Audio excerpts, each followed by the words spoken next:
Baik pemirsa, terima kasih Anda masih menyaksikan TVR Parlemen dan saat lagi kita akan menyaksikan bersama siaran langsung diskusi forum legislasi di ruang media center DPR RI, di mana dalam diskusi kali ini akan membahas terkait dengan urgensi rancangan undang-undang perampasan aset dalam tindak pidana. Nah, RUU ini nantinya akan menjadi payung hukum untuk memberikan efek jerah kepada para koruptor. Nah, karena di dalamnya akan mengatur terkait penyitaan aset milik pelaku kasus korupsi yang dicurigai ke dalam dakwaan. Dan tentunya pemirsa, diskusi ini akan dibahas oleh beberapa narasumber. Nah, di sini ada dari anggota Komisi 3 DPR RI, yaitu Bapak Nasir Jamil dari fraksi PKS, dan juga ada dari Direktur Jenderal Peraturan Perundang-undangan Kemenkumham, yaitu Asep Nana Mulyana, dan pengamat hukum dari Universitas Trisakti, yaitu Abdul Fikar Hajar. Dan diskusi ini akan dimoderatori oleh Frederick Batari dari jurnalis KWP. Baik, tanpa berlama-lama lagi pemirsa, marilah kita saksikan seperti apa diskusi rancangan undang-undang perampasan aset dalam tindak pidana. Pastikan Anda tetap bersama kami di TVR Parlemen. Selamat menyaksikan. Baik, selamat siang. Assalamualaikum warahmatullahi wabarakatuh. Salam sejahtera bagi kita semua. Saya kira ini diskusi yang luar biasa sesuai temanya urgensi RUU perampasan aset tindak pidana. Ini terselenggara atas kerjasama pengurus koordinator Departemen Parlemen dengan Biro Pemberitaan DPR RI. Saya kira kita memberikan apresiasi pada pengurus dari kesekianan. Juga kami ucapkan terima kasih kehadiran narasumber kita. Saya ingin perkenalkan meskipun tidak asing. Yang pertama, anggota Komisi 3 DPR RI, Pak Nasir Jamil. Terima kasih Bang Nasir. Lebih abdol lagi dari fraksi Partai Keadilan Sejahtera. Kita memberikan abdol. Yang kedua, pengamat hukum dari Universitas Trisakti, Abdul Fikar Hajar. Selamat siang. Dan seyogyanya adalah Dirjen Peraturan Perundang-undangan Kementerian Hukum dan HAM, Pak Asep Nana Mulyana. Tetapi last minute ada konfirmasi sedang berhalangan, ada rapat di Serkap.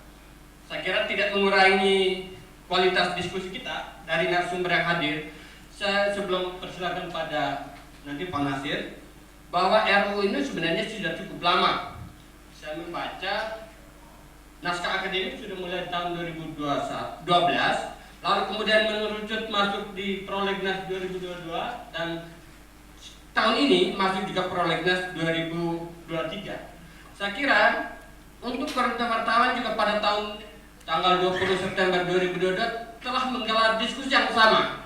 Artinya menunjukkan kenapa diulangi lagi menjadi tema. Ada sangat penting. Saya kira mungkin untuk elaborasi lebih lanjut bagaimana perkembangan RUU ini di DPR, Pak. Karena ini menjadi usul inisiatif pemerintah. Seperti apa perkembangannya, barangkali Pak Nasir bisa elaborasi lebih jauh. Kita akan efektifkan waktu 10 menit barangkali ya Pak Nasir, lalu dilanjutkan Pak Fikar, baru setelah itu kita buka sesinya. Silakan Pak Nasir. Baik, terima kasih. Prinsipnya ikan sepat, ikan gabus, makin cepat, makin bagus. Belum minum tadi ya, Miknya ya. Saya ulangnya berani. Prinsipnya ikan sepat, ikan gabus, makin cepat, makin bagus. Jadi kalau 10 menit terlalu lama, kita cepatkan jadi 5 menit. Bungkus. Baik, terima kasih. Saya hari ini memang kalau nama undang-undangnya undang-undang pembajakan aset. Saya dibajak datang kemarin. Jadi kan saya aset juga ini sebenarnya. Jadi ya aset daerah dan aset bangsa juga. Jadi saya dibajak, makanya pembajakan aset. Apalagi di depan ada unjuk rasa besar, kemudian juga hujan mengguyur kota Jakarta dan sekitarnya, maka suasana DPR juga sudah sunyi karena sedang melakukan reses di daerah pemilihannya masing-masing. Jadi saya dibajak dalam tanda kutip kemarin. Saya nggak tahu beliau ini dibajak atau tidak. Seingat saya memang pada tahun 2022 yang lalu, tepatnya di bulan 9, kita juga bicara soal ini. Waktu itu itu ada Pak Arsul, ya, kemudian ada Pak Guru Besar Universitas Ahmad Suparji kalau tidak salah saya. Kita bicara undang-undang itu dan memang hari ini perjalanannya seperti siput, ya. Jadi perjalanannya seperti siput, ya. Mungkin juga pakai falsafah alon-alon asal kelakon, ya. Biar lambat asal selamat, ya. Makanya ini adalah undang-undang atau rancangan undang-undang inisiatif dari pemerintah. Tapi seperti saya katakan tadi, jalannya seperti jalan siput, lambat sekali. Karena memang ada kekhawatiran ini seperti senjata makan tuan, ya. Atau kemana undang-undang ini mau diarahkan? Sebab yang punya aset kan orang yang punya kuasa, kan begitu. Orang yang punya kuasa mana punya aset, ya. Jadi orang yang banyak aset itu adalah orang yang punya kuasa, ya. Karena itu dikhawatirkan rancangan undang-undang ini mengarah kepada orang-orang yang punya kuasa, termasuklah gedung ini, kan begitu. Di gedung ini kan banyak kuasa membuat anggaran, ya, kuasa membentuk undang-undang, dan kuasa untuk melakukan pengawasan. Sementara di seberang sana ada kuasa untuk menggerakkan, ya, sumber daya manusia dan kemudian mengeksekusi anggaran-anggaran yang telah disepakati dalam rencana anggaran pendapatan dan belanja negara kalau itu dalam skala nasional. Nah, oleh karena itu memang aset ini biasanya dimiliki oleh orang yang punya kuasa. Dan kekuasaan itu cenderung korup, begitu ya Pak Fikar, ya? Ya, kekuasaan itu cenderung korup. Nah, sehingga ini seperti urut-urutannya begitu, ya. Bahwa orang yang punya aset adalah biasanya pada umumnya orang yang punya kuasa. Orang yang tidak punya kuasa itu nggak punya aset, ya. Jadi semakin besar kekuasaannya, semakin besar potensi dia untuk mendapatkan aset. Semakin besar kekuasaannya, maka semakin besar potensinya untuk melakukan penyimpangan, ya, atau power attend corrupt. Oleh karena itu, rancang undang-undang ini adalah inisiatif pemerintah. Jangan-jangan nih, ya, jangan-jangan pemerintah juga menyesal, ya, menyesal kemudian menyodorkan rancangan undang-undang ini, ya, jangan-jangan, ya, jangan-jangan. Nama juga jangan-jangan, berarti kan bisa jadi ya, bisa jadi tidak, begitu. Nah, oleh karena itu memang dalam konteks pencegahan dan pemberantasan tindak pidana, apakah itu tindak pidana korupsi atau terorisme, ya, atau kejahatan-kejahatan lainnya yang di situ ada potensi, ya, penggelapan aset, maka sebenarnya rancangan undang-undang ini sangat strategis, ya, kalau kita ingin kemudian aset-aset itu tidak hilang, ya.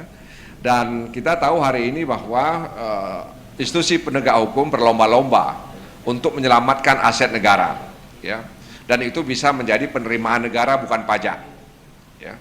Jadi KPK misalnya, ya, kemudian kejaksaan, kepolisian, ya, itu berlomba-lomba bagaimana caranya melakukan apa yang disebut dengan recovery aset, ya.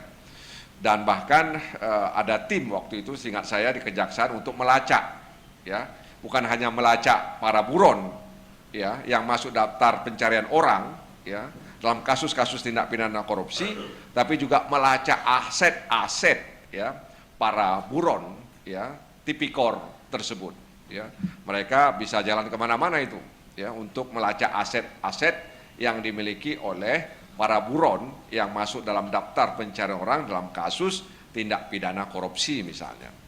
Oleh karena itu, memang di satu sisi kita punya undang-undang dasar dalam pasal 28 A, ya, sampai J itu mengatur hak-hak, ya, yang dimiliki oleh seorang warga negara, termasuk hak pemilikan harta. Sehingga hak kepemilikan harta ini memang tidak sembarangan juga kemudian bisa dirampas, ya. Tapi kalau kita bercermin kepada putusan Mahkamah Konstitusi tentang hukuman mati, ya, di mana waktu itu Mahkamah Konstitusi menolak ya, terkait dengan upaya untuk meniadakan hukuman mati di Indonesia. Salah satu alasan yang disampaikan oleh Mahkamah Konstitusi waktu itu adalah bahwa hak asasi manusia yang diatur dalam konstitusi itu tidak memiliki kemutlakan. Jadi tidak mutlak, ya, tidak mutlak hak asasi itu. Jadi hak asasi itu kemudian dibatasi oleh undang-undang. Ya. Jadi hak yang diatur oleh konstitusi terhadap warga negara itu ya bukanlah sebuah kemutlakan. Ya misalnya orang menentang hukuman mati misalnya karena ada hak hidup, ya. Hak hidup yang tidak boleh ya dicabut ya atau direnggut oleh siapapun. Ya. Oleh sebab itu kenapa kemudian ada pro kontra soal hukuman mati misalnya, ya. Meskipun ada sebahagian misalnya agak lebih setuju kalau misalnya dalam kasus-kasus pembunuhan berencana, terorisme, narkoba dan lain sebagainya, termasuklah korupsi di dalamnya. Kan diatur juga ya bahwa orang yang korupsi dalam negara dalam keadaan bahaya, kemudian negara dalam keadaan resesi ekonomi, negara dalam bencana itu bisa dihukum atau bisa diancam dengan hukuman mati. Jadi kembali ke soal perampasan aset ini, sekali lagi itu saja bagi saya sederhana logikanya bahwa yang punya aset adalah orang yang punya kuasa. Orang yang berkuasa potensi untuk menyalahgunakan kekuasaannya. Oleh karena itu perlu satu peraturan perundang-undangan agar kemudian orang-orang yang punya kuasa ini kemudian tidak menyalahgunakan atau menggelapkan atau mencuri aset, ya. Aset itu bisa aset yang bergerak dan juga bisa aset yang tidak bergerak. Saya termasuk aset yang bergerak, ya. Kita ini termasuk aset yang bergerak dan memang nggak bisa dihargai Pak Fikar, ya. Kalau misalnya ada yang mau beli, ya walaupun memang kalau di dunia sepak bola bisa saja Ronaldo dibeli sekian triliun misalnya siapa, ya itu dia punya keahlian. Oleh karena itu sekali lagi ini menjadi penting karena memang kekuasaan itu harus salah satunya harus diawasi, termasuklah aset-aset yang dimiliki oleh para yang punya kuasa. Nah karena itu sekali lagi saya lihat perjalanannya, ya tadi ditanya perjalanannya ya tadi itu dia masih dalam daftar program legislasi nasional, tapi sepertinya ya yang sering saya sebutkan mengutip almarhum Sultan Batugana, ngeri-ngeri sedap juga, ya. Ini ngeri-ngeri sedap juga bahas undang-undang ini, ya kan. Nanti udah awak bahas kena pula sama awak, kira-kira begitu, ya kan, kira-kira begitu. Nah, jadi oleh karena tapi ya tentu saja itu hal-hal yang tidak bisa dijadikan alasan, ya. Karena memang kita lihat indeks persepsi korupsi kita kemarin turun, ya. Dan kita juga prihatin bahwa Indonesia masih dianggap negara yang belum bersih ya, dari korupsi, kolusi dan nepotisme. Nah karena itu mengatur aset pada dasarnya adalah mengatur kekuasaan. Ya, jadi kekuasaan itu harus diatur, harus dibatasi dan harus diawasi. Ya. Nah oleh karena itu di beberapa negara itu sangat ketat soal kepemilikan aset ini. Ya, bahkan kalau misalnya kita lihat ya di Jepang misalnya ketika orang mau beli mobil itu syaratnya banyak sekali, ya banyak sekali, ya sehingga kemudian negara bisa memantau orang tersebut. Ya, kalau kita kan agak berbeda, ya di rumah itu bisa 4 atau 5 mobil misalnya, itu yang membuat kenapa kemudian jalan macet terus gitu ya. Karena transformasi umumnya memang belum baik di tempat kita. Jadi itu, jadi mudah-mudahan ya kita dorong agar jalan siput ini berubah menjadi jalan cepat. Saya nggak tahu binatang apa yang paling cepat. Ya, kalau siput kan identik binatang yang paling lambat. Ya. Yang paling cepat saya nggak tahu apa, apakah leopard, ya, apakah kemudian singa, ya harimau, ya. Atau binatang lainnya yang paling cepat, ya apakah kanguru dan lain sebagainya. Ya mudah-mudahan rancangan undang-undang perampasan aset ini tidak dimaksud ya untuk mengancam ya kepemilikan seorang warga negara, tapi ini adalah bahagian ya untuk kemudian mengembalikan ya aset-aset yang ya disalahgunakan oleh orang yang punya kuasa. Jadi kekuasaan dan aset atau aset dan kekuasaan itu seperti dua sisi mata uang yang tidak bisa dipisahkan. Saya kembalikan ke moderator. Wassalamualaikum warahmatullahi wabarakatuh. Waalaikumsalam. Terima kasih Pak Nasir. RU ini sangat penting. Ada dua frase yang saya bisa untuk sebelum menanggapi Pak Fikar. Frase tentang ibarat senjata makan tuang. Atau tadi wanti-wanti ini. Lalu kemudian agak nyambung dengan frase berikutnya, berjalan seperti siput agak lambat. Apakah dua hal ini paralel atau seperti apa? Mungkin nanti akan dielaborasi atau pandangan dari perspektif akademis. Silakan Pak.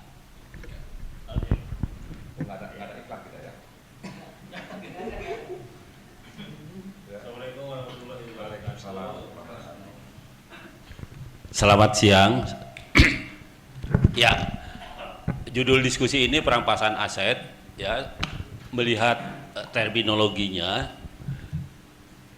terminologi yang digunakan perampasan itu kan kata yang sebenarnya melawan hukum sebenarnya, merampas gitu.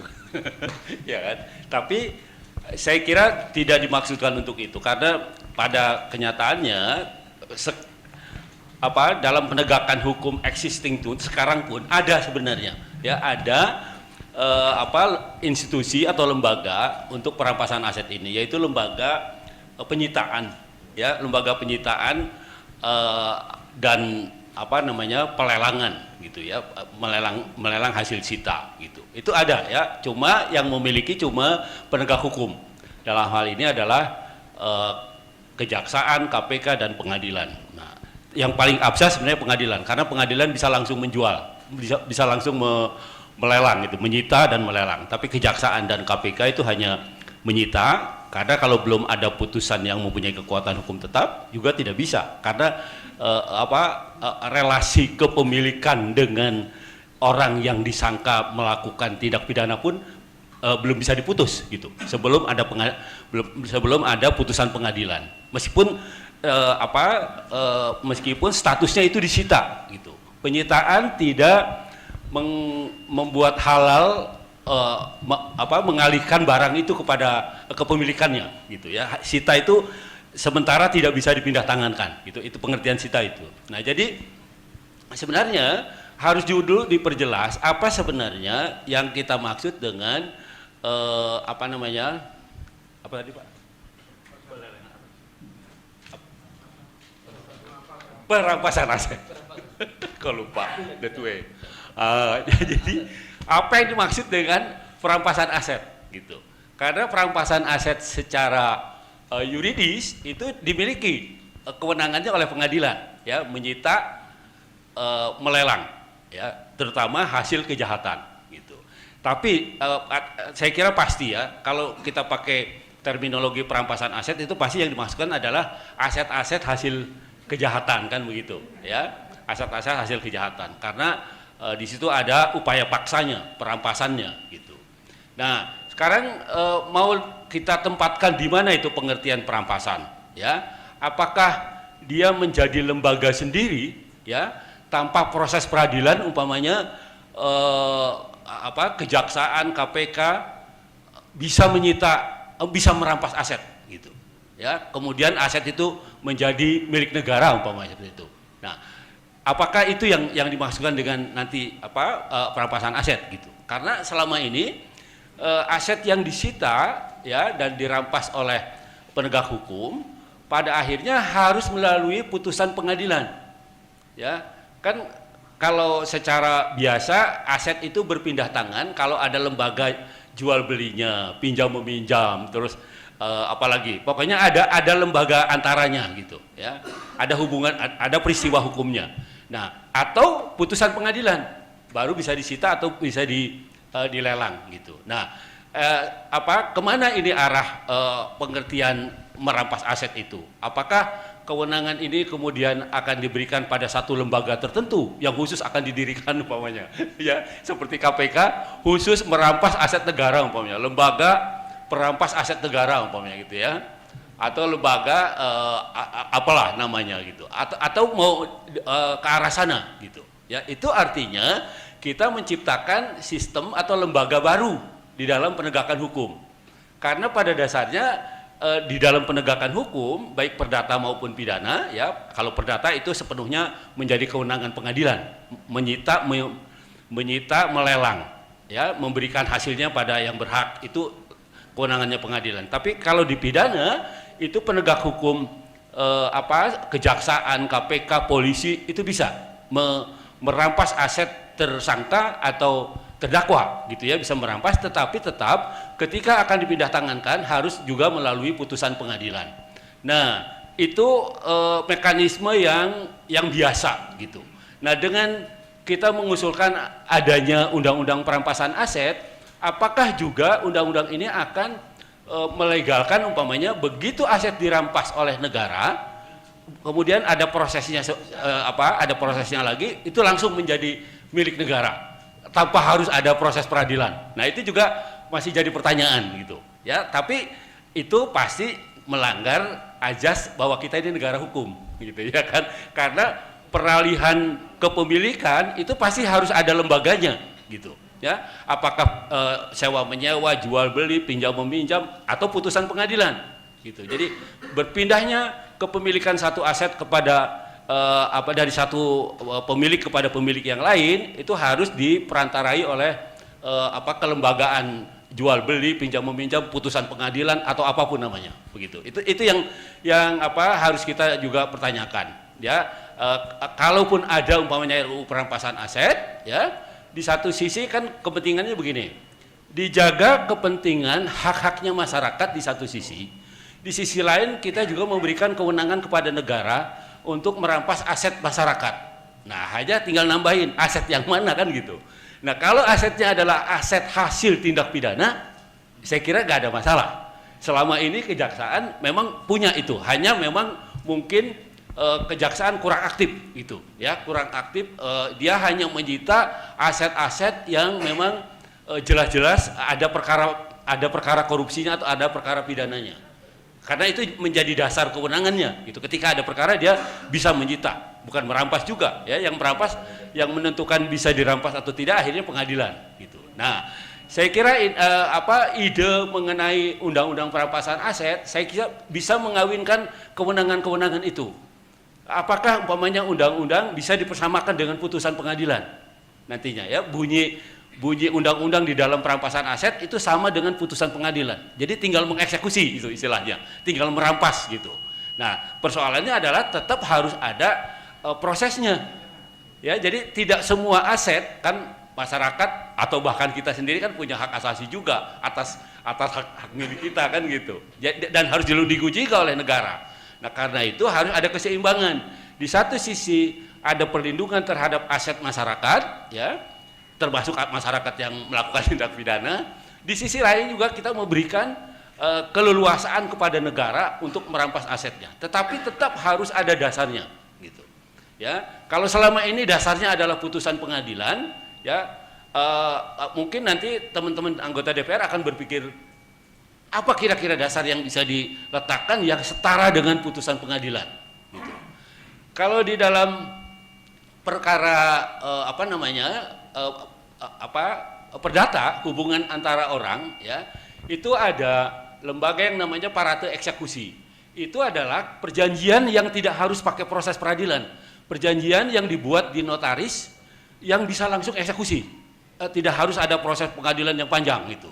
Nah saya kira itu bisa jadi modus gitu ya, menciptakan lembaga itu di area pidana gitu, di area perdata itu hubungan antara orang per orang, ada yang namanya parate eksekusi itu. Tetapi di pidana mungkin nanti akan ada di undang-undang yang baru ini ada satu institusi atau lembaga yang memberikan, di satu sisi memberikan kewenangan kepada negara untuk merampas aset masyarakat dengan syarat umpamanya aset itu memang hasil tindak pidana gitu ya.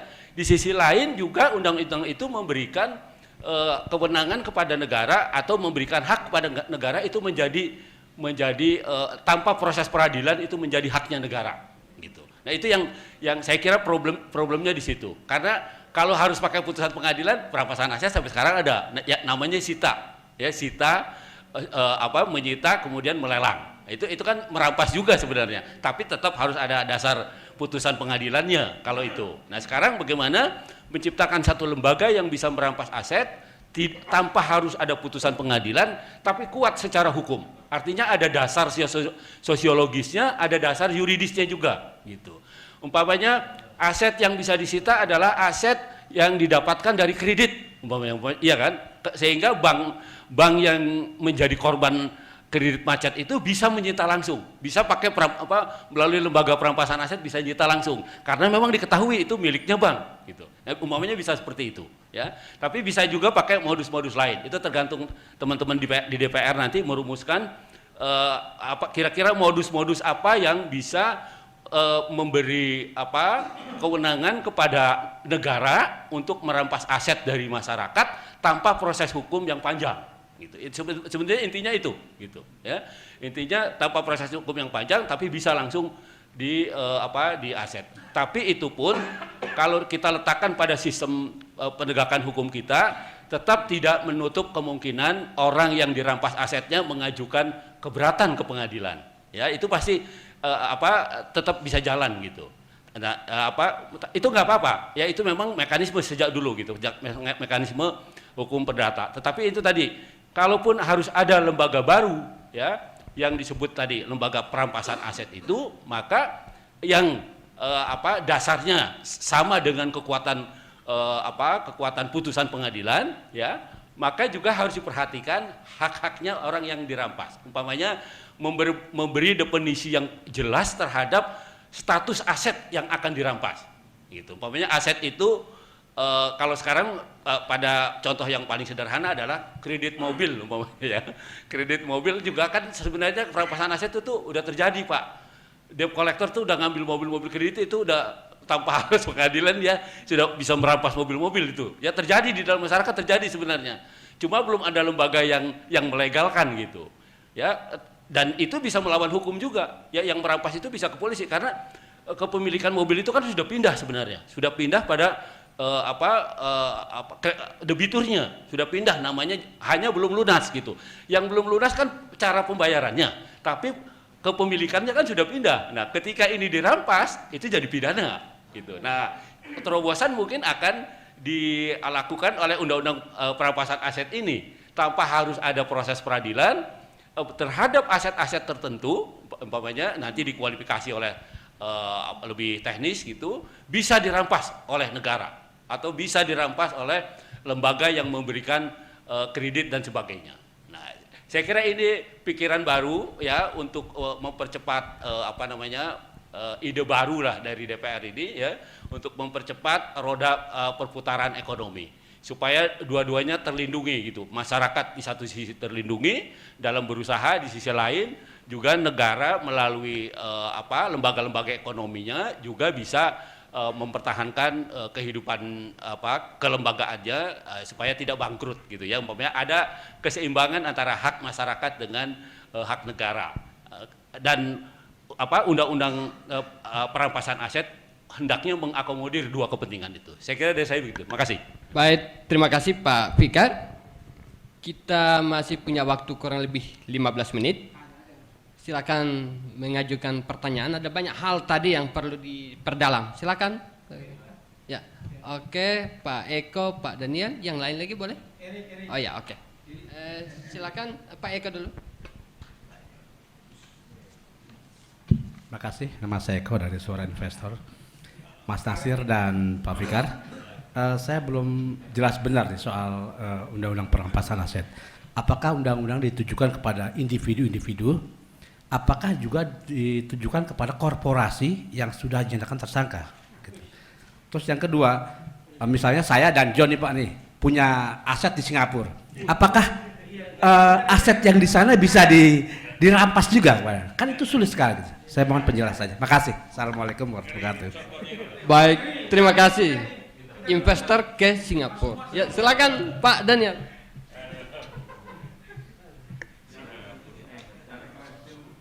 Ya, terima kasih. Saya Daniel dari Harian Terbit. Bicara tentang penyitaan aset ini, Pak. Perkenalkan nama. Saya Daniel, Harian Terbit. Itu kalau kita telusuri untuk kepentingan publik, itu cukup banyak aset-aset yang disita.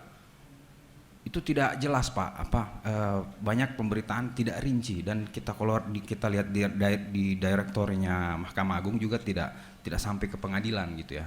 Contohnya misalnya di antaranya yang saya tahu itu seperti misalnya kasus penyitaan aset Freddy Budiman, itu ada puluhan miliar.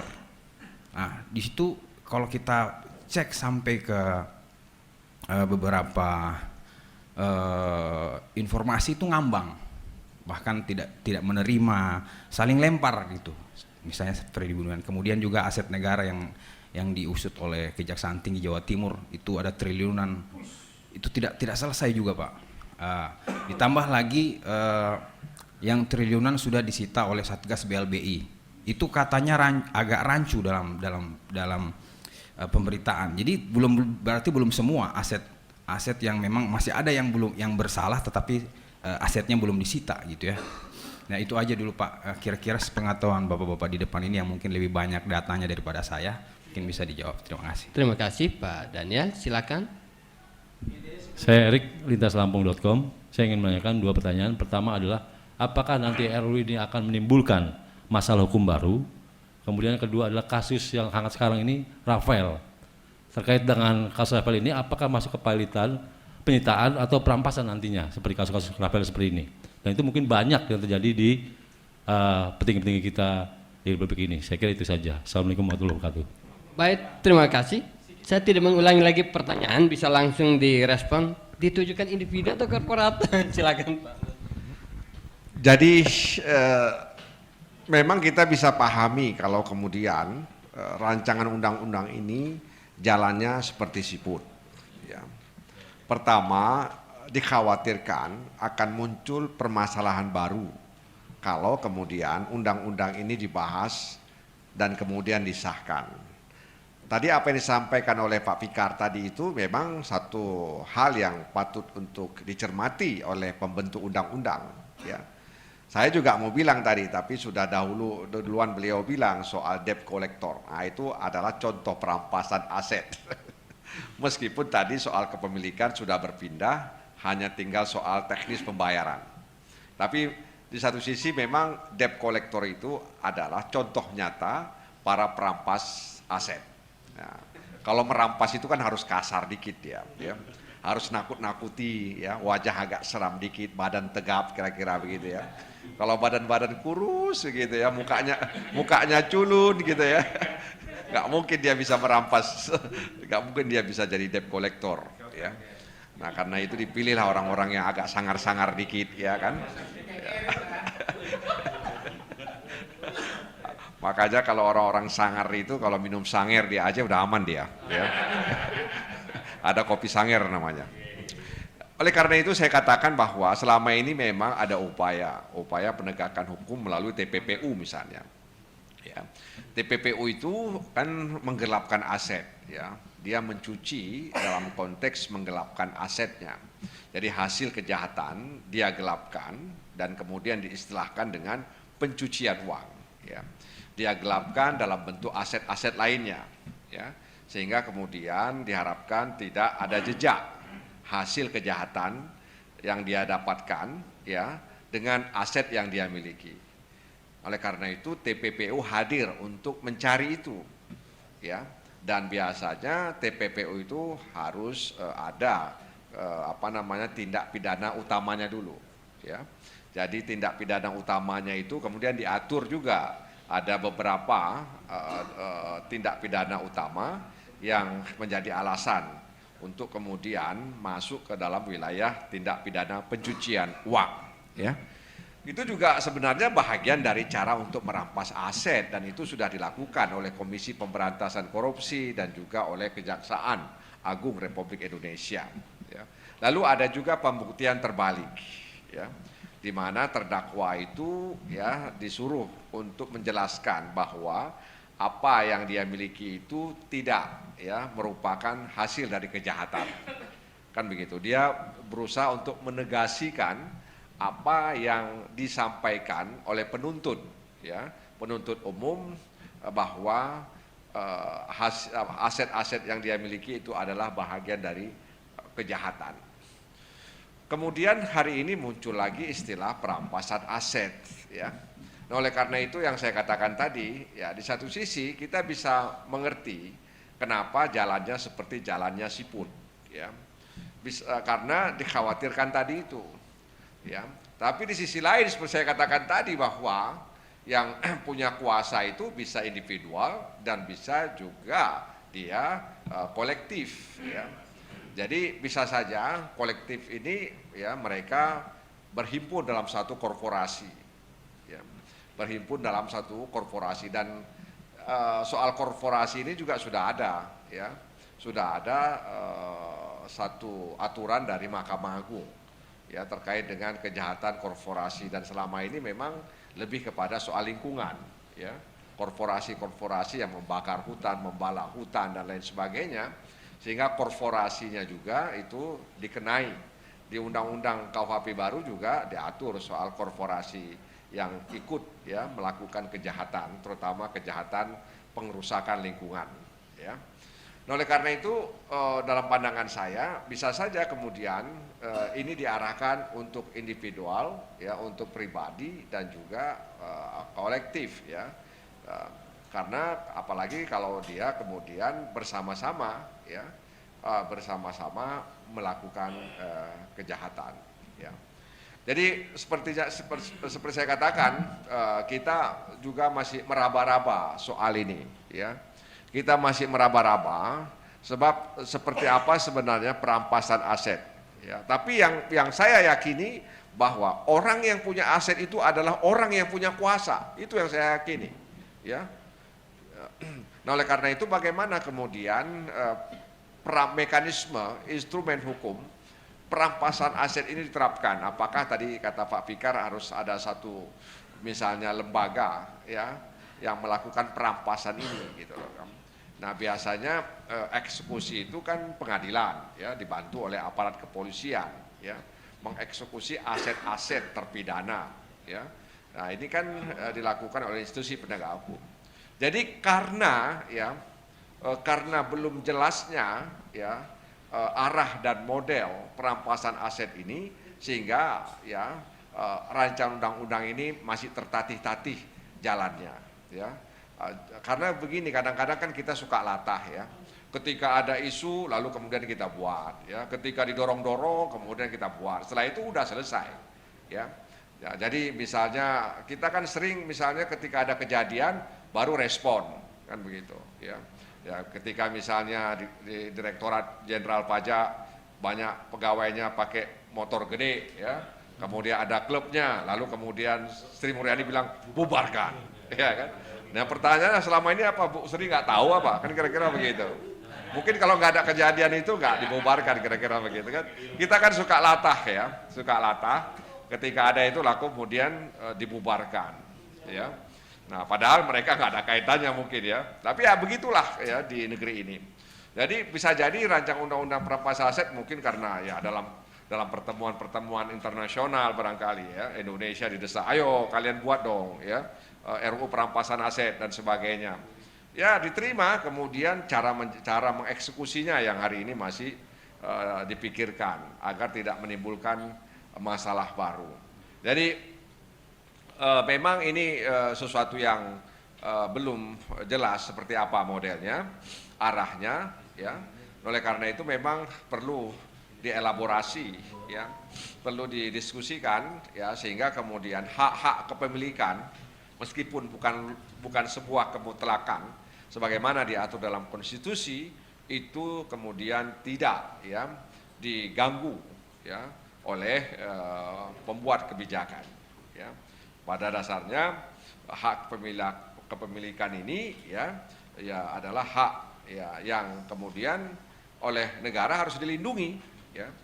Nah, oleh karena itu sekali lagi memang ini jalan panjang dan RUU perampasan aset ini muncul kembali ketika muncul kasus pegawai ya, Direktorat Jenderal Pajak, Rafael misalnya ya, yang punya harta kekayaan yang disebut-sebut mengalahi Sri Mulyani dan Joko Widodo.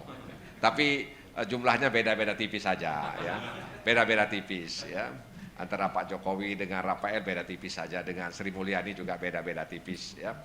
Nah, oleh karena itu orang kemudian berpikir, dari KPK juga katanya akan memanggil yang bersangkutan untuk menanyakan aset dan sebagainya.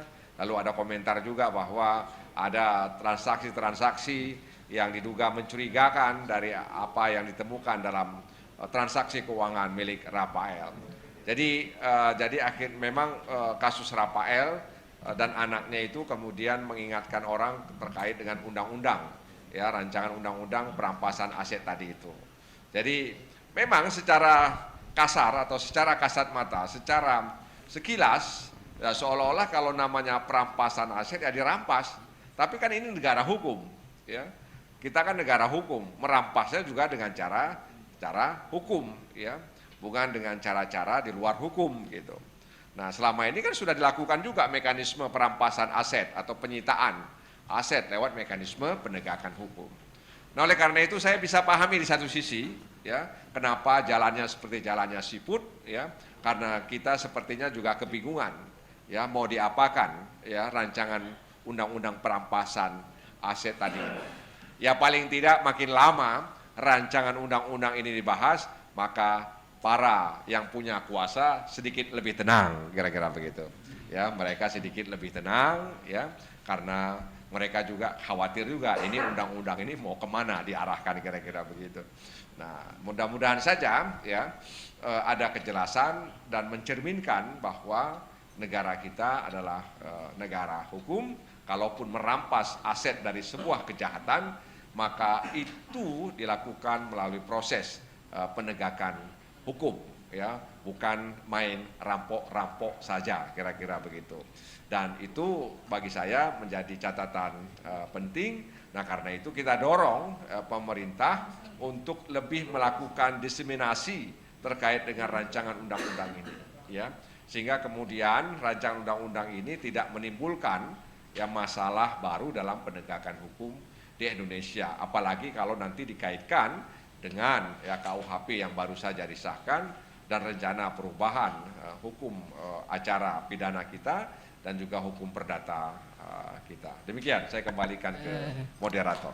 Mohon maaf, mungkin boleh penegasan saja status RU saat ini, karena ini tadi mewanti-wanti jalan seperti itu. Biar publik mendapatkan informasi, misalnya draftnya terlambatnya dari DPR atau sudah di tangan DPR, karena sama-sama punya kuasa ini, bisa mempercepat, bisa juga memperlambat. Sebenarnya kalau misalnya satu rancangan undang-undang sudah masuk dalam program legislasi nasional, maka dia sudah ada NA dan draftnya, itu syaratnya, ya. Syaratnya itu. Jadi kalau belum ada syarat, belum ada NA dan draft, itu nggak bisa masuk dalam program legislasi nasional. Ya, saya tidak tahu persis apakah memang naskah akademis dan rancangan undang-undang itu ada. Tapi setahu saya naskah akademis itu sudah banyak beredar, ya. Tapi rancangan undang-undangnya yang belum saya dapat, ya. Jadi filosofi daripada rencana pembentukan undang-undang ini, ya, terkait dengan bagaimana untuk menghadirkan Indonesia yang lebih baik, ya. Indonesia yang bisa, ya, aman dari orang-orang yang ingin menggelapkan aset yang itu sebenarnya adalah tanggung jawab dia untuk menyelamatkan aset itu. Jadi NA dan draftnya harusnya udah ada, ya. Tapi yang saya tahu selama ini adalah naskah akademisnya. Tapi saya juga belum dapat resmi, ya, naskah akademis daripada rancangan undang-undang perampasan aset tadi itu. Baik, terima kasih penjelasan Pak Nasir. Mestinya ini dijawab langsung oleh Pak Dirjen kalau Anda kan hadir, statusnya seperti apa. Silakan Pak Fikar. Ya. Ada 3 pertanyaan. Yang pertama soal apakah undang-undang perampasan aset ini berlaku bagi individu dan korporasi atau perusahaan. Ya, namanya undang-undang itu berlaku untuk semua subjek hukum. Nah, subjek hukum di Indonesia itu adalah orang dan badan hukum. Nah, badan hukum itu bisa korporasi, bisa yayasan, bisa semua organisasi yang berbadan hukum itu harus tunduk pada hukum pidana gitu. Karena itu tadi subjek hukum pidana adalah orang dan korporasi. Orang dan subjek dan korporasi. Nah, korporasi itu bisa macam-macam bentuknya, ya, termasuk yayasan. Itu yang pertama. Jadi tidak hanya orang yang bisa jadi tersangka, yayasan, perusahaan, PT juga bisa jadi tersangka, ya, tersangka korupsi atau tersangka tindak pidana lainnya. Kalau tindak pidana penganiayaan pasti nggak bisa, ya, karena perusahaan kecuali memang ada kebijakan perusahaan yang memerintahkan kepada direkturnya mukulin orang umpamanya, ya, dan itu tidak mungkin, ya, karena tujuan perusahaan adalah mencari keuntungan sebesar-besarnya dengan modal yang sekecil-kecilnya. Oke, itu satu. Jadi subjek hukum dari undang-undang perampasan aset ini adalah baik orang maupun korporasi. Jadi korporasi atau orang yang melakukan perampasan itu kan terminologi pidana sebenarnya, ya kan? Di dalam kata perampasan itu ada kata paksa sebenarnya, ya kan? Mengambil secara paksa gitu kan. Jadi perampasan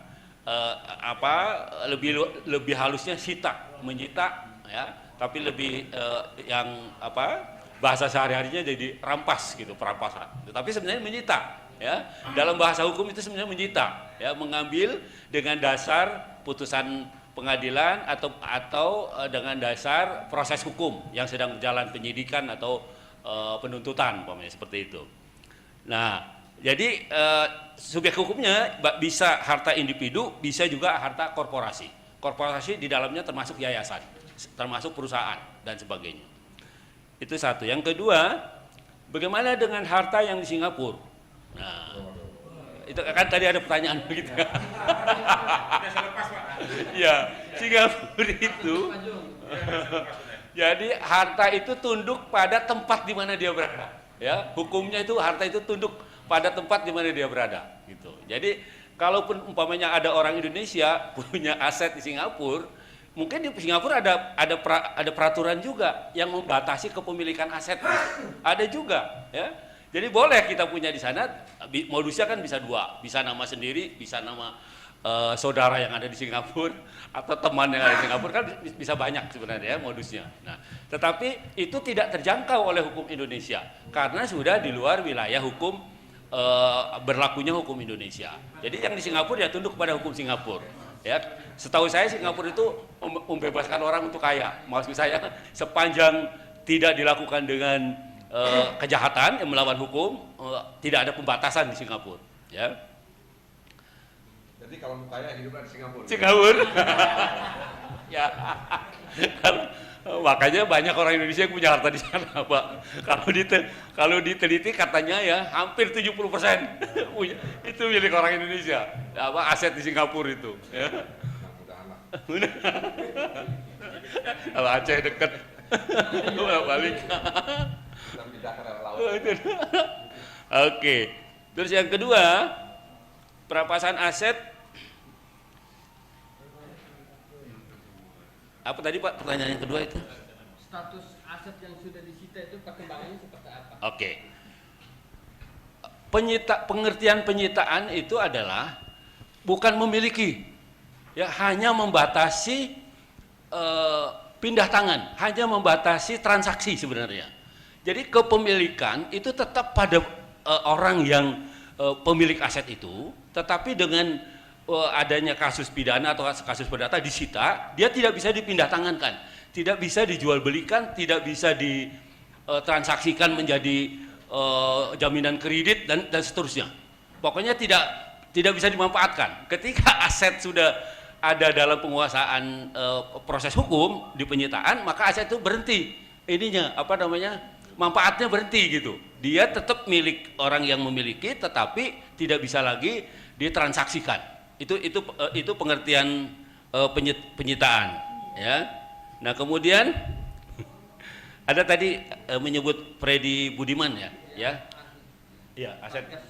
Hah? LBI dan beberapa aset yang Satgas BLBI. Freddy Budiman. Ya, ya, apa namanya, aset Freddy Budiman ya, secara keperdataan itu masih miliknya dia, walaupun kejaksaan umpamanya penuntut umum dalam konteks penegakan hukum bahwa Freddy Budiman itu korupsi atau apapun tindak pidananya, maka disita oleh kejaksaan itu belum menjadi miliknya negara, belum bisa dikatakan menjadi milik negara. Sampai ada putusan pengadilan yang menyatakan bahwa aset itu disita untuk negara. Sampai ada itu, dan putusannya harus punya kekuatan hukum tetap. Jadi masih lama itu kalau menurut saya, masih di pengadilan negeri, masih pengadilan tinggi, masih Mahkamah Agung. Nah, jadi kira-kira 8 tahun lagi baru bisa jadi milik negara. Ya, kalau lihat kasusnya ya, masih agak lama. Tetapi penggunaannya, pemanfaatannya itu masih menjadi miliknya pemiliknya.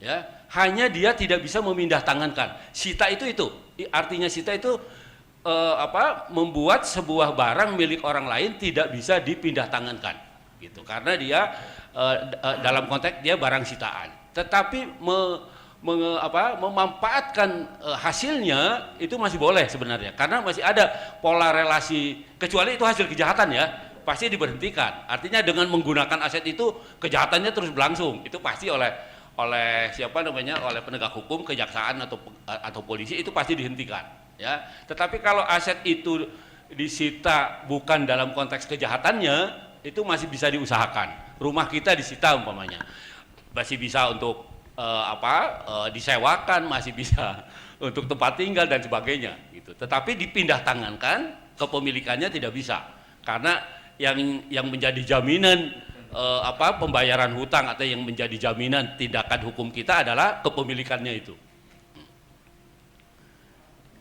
Terus yang kedua soal tadi Freddy Budiman udah, yang tiga Pak? Penyitaan Satgas BLBI, aset-aset sekarang. Apa? Satgas BLBI dalam beberapa kerja kinerjanya. Oke. Satgas atau apapun itu sebenarnya turunan dari lembaga yang punya kewenangan itu. Kan penegakan hukum itu kewenangannya, penyidikan ada di polisi, penuntutan ada di kejaksaan, peradilan ada di pengadilan. Nah, Satgas itu adanya kan di wilayah eksekutif, ya, artinya dia ada di wilayah penyidikan dan penuntutan. Jadi bisa jadi dicampur di dalam Satgas itu antara penyidik dan penuntut gitu. Ya, tetapi ketika dia masuk ke ranah hukum, ya tetap harus melalui penyidikan di kepolisian gitu ya, di penyidik. Ya, bawa ke pengadilan ya harus diajukan oleh jaksa penuntut umum gitu. Tetapi Satgas itu bertugas ya mencari atau memonitor adanya kejahatan-kejahatan di bidang-bidang tertentu, umpamanya Satgas apa ya. Itu yang dicari. Tapi dia bukan penegak hukum sebenarnya, tapi dia ad hoc, tim ad hoc yang membantu penegak hukum untuk menegakkan hukum di bidang tertentu. Itu Satgas ya. Jadi bisa dibentuk Satgas apapun gitu ya, Satgas macam-macam lah bisa gitu ya. Tapi itu tadi ya, begitu masuk ke ranah hukum dia harus menyerahkan kepada penyidik. Penyidik nanti menyerahkan kepada penuntut dan seterusnya. Tetapi sebagai eksekutif, sebagai penyidik ya, dia boleh membentuk Satgas itu untuk menanggulangi kejahatan yang berlaku. Oke, itu kemudian apakah penyitaan dan perampasan itu bisa ada dua ya. Kalau dalam transaksi keperdataan itu perdata itu umpamanya bank memberi kredit kepada perusahaan ya. Ada diperjanjikan, namanya lembaganya parate eksekusi. Artinya tidak perlu pengadilan untuk mengeksekusi, karena itu kesepakatan. Kalau saya tidak bayar kredit 1 tahun, maka dengan sendirinya bank berhak mengambil aset saya tanpa harus ada peradilan, langsung bisa pindah kepemilikannya, langsung melalui perjanjian itu dibawa ke notaris, bisa jadi langsung miliknya bank gitu. Nah itu parate eksekusi namanya, dan itu banyak ya di dalam, terutama utang-utang atau piutang-piutang yang bersentuhan dengan pribadi-pribadi. biasanya covernya adalah parate eksekusi itu. Tetapi kalau dengan bank lebih banyak ya mereka harus lewat pengadilan juga eksekusinya, walaupun tidak harus pakai perkara ya, jadi langsung eksekusi gitu ada. Nah itu biasanya pakai lembaga pengakuan hutang, gross akte namanya. Jadi ketika orang meminjam uang ke bank, dia langsung bikin gross akte. Saya ngaku berhutang sekian, bila hutang saya mencapai jumlah sekian, maka bank boleh mengeksekusi jaminan saya. Nah, itu ada tuh perjanjian seperti itu di dalam perjanjian kredit ada. Nah itu yang untuk memudahkan bank mengeksekusi hartanya yang tidak bisa dibayar oleh debitur gitu. Tetapi meskipun begitu, meskipun mekanisme hukum kita sudah memberikan kemudahan seperti itu, dalam praktek tetap saja Pak, debitur itu mengajukan keberatan ke pengadilan.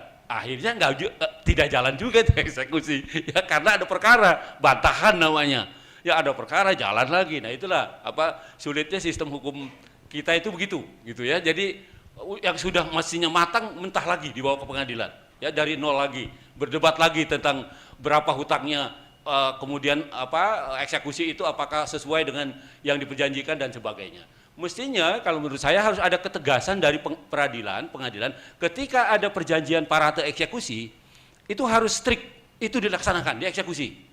Karena itu adalah perjanjian antara para pihak gitu. Kesepakatan dan perjanjian itu adalah hukum yang paling tinggi. Kesepakatan para pihak itu adalah hukum yang paling tinggi. Ya, ketika dia ada pelanggaran, maka itulah yang harus dilaksanakan. Nah, susahnya itu tadi.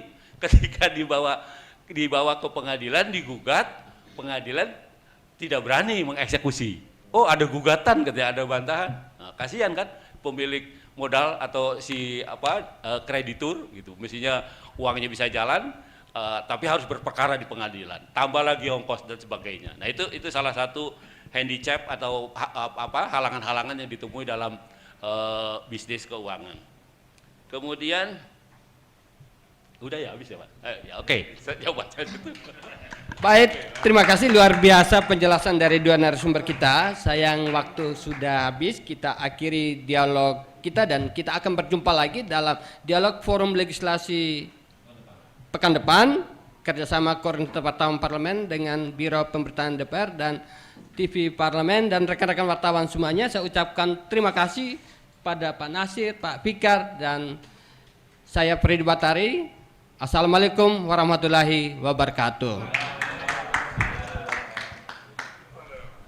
Baik, terima kasih pemirsa TVR Parlemen masih menyaksikan TVR Parlemen dan tadi kita sudah menyaksikan bagaimana diskusi forum legislasi terkait dengan urgensi RUU perampasan aset tindak pidana. Dan di samping saya sudah ada salah satu anggota dari Komisi 3 DPR RI yaitu Bapak Nasir Zamil dari fraksi PKS Pak ya.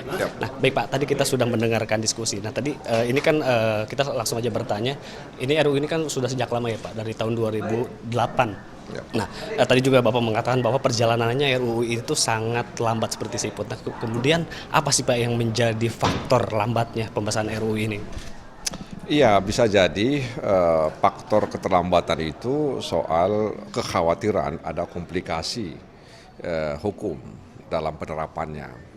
Sebab selama ini memang sudah ada penegakan hukum melalui instrumen undang-undang terkait bagaimana negara mencegah dan menyelamatkan bahkan mengambil aset-aset dari kejahatan ya, baik itu kejahatan khusus maupun kejahatan umum.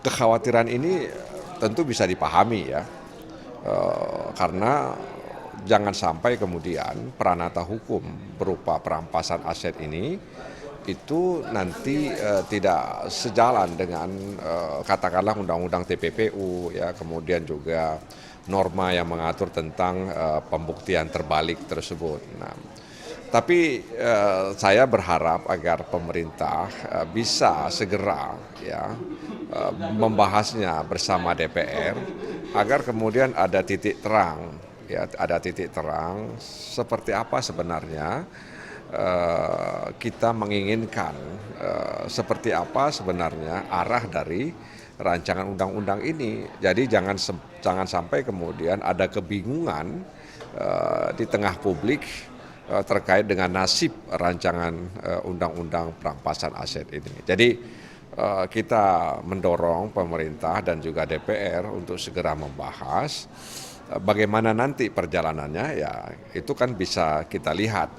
Yang pasti jangan sampai rakyat kemudian bertanya-tanya dan kemudian sedikit bingung terkait dengan apa sebenarnya yang dimaksud oleh negara ini soal perampasan aset itu. Tadi ada yang menarik nih Pak, Bapak mengatakan bahwa orang-orang yang punya aset adalah orang-orang yang punya kuasa. Nah, kekuasaan dengan aset ini ibarat mata uang yang tidak dapat dipisahkan. Nah, apakah molornya RUU ini akan menjadi kekhawatiran untuk menjadi senjata penentuan gitu Pak? Iya, itu sesuatu yang nggak bisa dibantah dalam pandangan saya, bahwa orang yang punya kuasa itu biasanya punya aset. Makin besar kekuasaannya, makin besar potensi kepemilikan asetnya. Ya, oleh karena itu dalam kekuasaan itu kan cenderung ya terjadi penyalahgunaan, sehingga itu berbuntut terjadi juga upaya untuk mendapatkan aset ya tanpa melalui satu cara yang sah. Nah karena itu dalam pandangan saya bisa saja bahwa orang yang punya kuasa dan kekuasaan itu cenderung korup, mereka sedikit was-was ya dengan rancangan undang-undang ini. Apakah kemudian ini berkorelasi ya dengan lambatnya pembahasan rancangan undang-undang ini, saya tidak sampai ke situ, tapi saya hanya ingin membangun prolog bahwa yang punya aset adalah orang yang punya kuasa. Nah, saat ini kan pengembalian kerugian keuangan negara akibat korupsi ini belum optimal Pak ya, di mana kerugian negara sangat besar, sementara yang bisa dipulihkan sangat kecil. Nah, apakah RUU ini nantinya akan ampuh memulihkan kerugian negara dan memberikan efek jerah kepada para koruptor? Sebenarnya korupsi itu memang kejahatan yang tersembunyi. Korupsi itu kejahatan yang sulit pembuktiannya. Dan itu sebabnya dalam rancangan, dalam Undang-Undang Pengadilan Tipikor, kita memberikan waktu kepada pengadilan tingkat pertama, tingkat banding dan tingkat kasasi dalam konteks mereka memeriksa dan mengadili ya perkara-perkara tidak pidana korupsi. Nah karena itu berkorelasi juga bagaimana kita menyelamatkan aset, karena dia tersembunyi ya, karena korupsi ini adalah kejahatan yang tersembunyi, maka aset-asetnya juga tersembunyi ya, sehingga sulit dilacak. Makanya saya katakan tadi ada instrumen TPPU ya, tindak pidana pencucian uang, ada norma yang mengatur soal pembuktian terbalik ya. Dan kita harapkan memang rancangan undang-undang perampasan aset itu juga paralel ya, dan selaras ya dengan upaya-upaya ya mengembalikan ya, mendapatkan kembali aset-aset negara yang diambil oleh para pelaku kejahatan tersebut begitu. Oke, terakhir Pak, berarti itu artinya ketika RUU misal disahkan itu akan berlaku juga untuk para koruptor yang pernah. Iya bisa saja, ya namanya itu kan cita-cita, keinginan ya, meskipun selama ini kan kita juga kadang-kadang ada jurang antara keinginan dan harapan atau dengan kenyataan kan. Kita buat undang-undang ini tapi kenyataannya tidak seperti yang kita harapkan. Dan paling tidak ya kita punya instrumen hukum ya untuk menjaga dan kemudian mengembalikan negara berwibawa dari aset-aset yang tidak jelas juntrungannya dan aset-aset yang diambil oleh pelaku-pelaku kejahatan, dan itu bagi saya sesuatu yang nggak bisa ditawar-tawar. Baik, demikian pemirsa diskusi forum legislasi kali ini. Saya Fitiran Aunilah dan seluruh kru TVR Parlemen yang bertugas pamit undur diri. Sampai jumpa di diskusi forum legislasi berikutnya.